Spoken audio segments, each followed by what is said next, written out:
Hi, Dean Jenkins with FollowMeTrades.com, and this is the market update for the week coming up of October 17th, 2016. Well, if you hear a little bit of noise in the background, that's the rain, really heavy rain and wind hitting my windows, and it looks like we got a storm coming here. Here's the Weather Channel showing. It looks like this, they call it a nasty northwest brutal storm ramping up today with threat of damaging winds, coastal floodings, and it looks like the whole thing is pointed right where I'm sitting here, just south of Seattle. So we got plenty of gas for the generator and water and food and firewood. So we'll just ride this thing out, but I wanted to get the update out before this started and get it posted. Well, here's the chart for the S&P 500, the daily chart. And now for a number of weeks, I've been saying that these two purple lines were some key levels, 2179 and 2119. And we actually breached that level this week. And I think that is really important, and it could be a signal of things to come. Let me take this down to a lower time frame. You can see it just a little more dramatically. So I've changed to a 60-minute chart. Every price bar is now 1 hour. And you can see on Thursday, on the 13th, price broke down through this lower level, 2119, pretty definitively. Now it's pulled back up a little bit, but this is definitely a bearish pattern. Let me go back up to the daily chart and show this and draw it for you. So last week I had drawn a wedge here, or a pennant as some people call it. We definitely broke through that. So there was the pennant, and you can see price broke down through it, and that generally indicates that once price breaks out of the pennant, that's the direction it's going to go. Now let me show you another pattern real quick. So Dow theory tells us that trends move, uptrend moves in a series of higher highs, higher lows, and a downtrend moves in a series of lower lows, lower highs, and then when you start getting those patterns, that the trend has changed. Now, if you remember back in the summer of 2015, we had this dramatic price drop here, and it started with this change, this thing that Dow theory tells us about, which is lower lows, lower highs, lower lows, right? And it took off down like that. And then at the end of last year, we had that pattern again, lower lows, lower highs, lower lows, lower highs, boom. So what do we got going on now? Well, we've got lower lows, lower highs, and we just put in this new lower low here. So could we get another one of these moves like that? Yeah, I think that's absolutely possible, and it could be happening right now. And we've got a few things that could be triggering that. So we're coming up on earnings season. We started earnings season this last week with Alcoa reporting. Alcoa missed expectations for earning and revenue by a little bit, and Alcoa got crushed because of that. So here's the chart for Alcoa, and you can see here was the price before earnings, right here about 31, and here we are a week later after they announced it, and we're down about 15% on Alcoa since they announced earnings. And we actually took that trade, and we're still in it. We got some nice profit. So I think the market is very sensitive right now at these high overvalued levels. You know, the PE for the S&P 500 sitting up at 25. The historical mean for that is about 15. So we're at very high valuation levels after a very long bull run. And so I think the market and participants are really, really sensitive to anything other than really, really good news.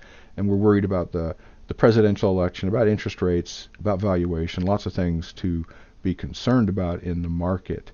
Now this week coming up, the week of the 17th, we have over 100 of the S&P companies reporting earnings. We've got some really big players coming. In fact, some Dow participants as well. For example, on Monday we've got Bank of America, IBM, you know, really, really big players, big important companies. Tuesday we got Intel, United Health, and on and on and on. So over 100 S&P 500 companies reporting earnings, and several Dow component companies reporting earnings as well.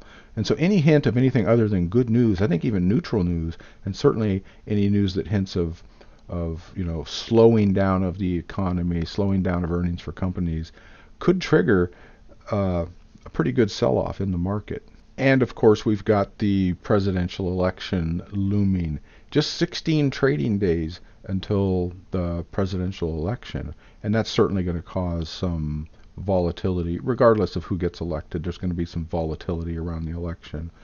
So we've got the S&P 500 at very high valuation levels after a long bull market, clear signs of the market consolidating and the uptrend slowing down, and now this bearish pattern that I walked through at the start of this recording emerging, the backdrop of a lot of companies reporting earnings, and then of course the presidential election. So we'll see how earnings come out, and I'll be tracking that and giving updates. But the highest probability is we're going to go put in some new lows, and that bigger correction could be starting.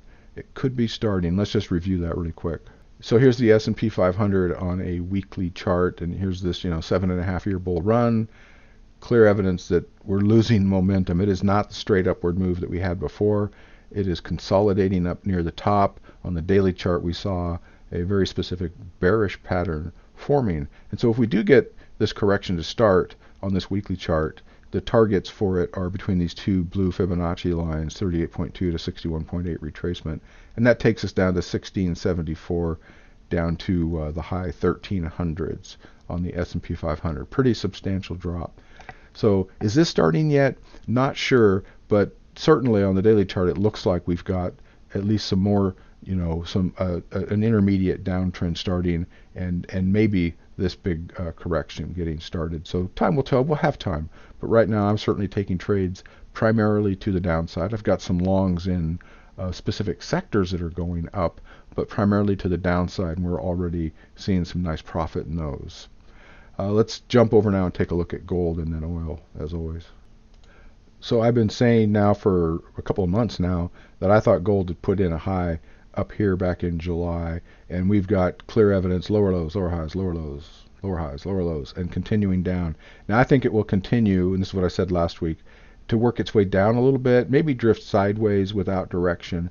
Now if we do start the big correction on the major indexes like the S&P 500, we could get another leg up on gold for sure. But for now, I'm not in gold, I'm not short, I'm not long, and I think it's just going to drift sideways and generally down.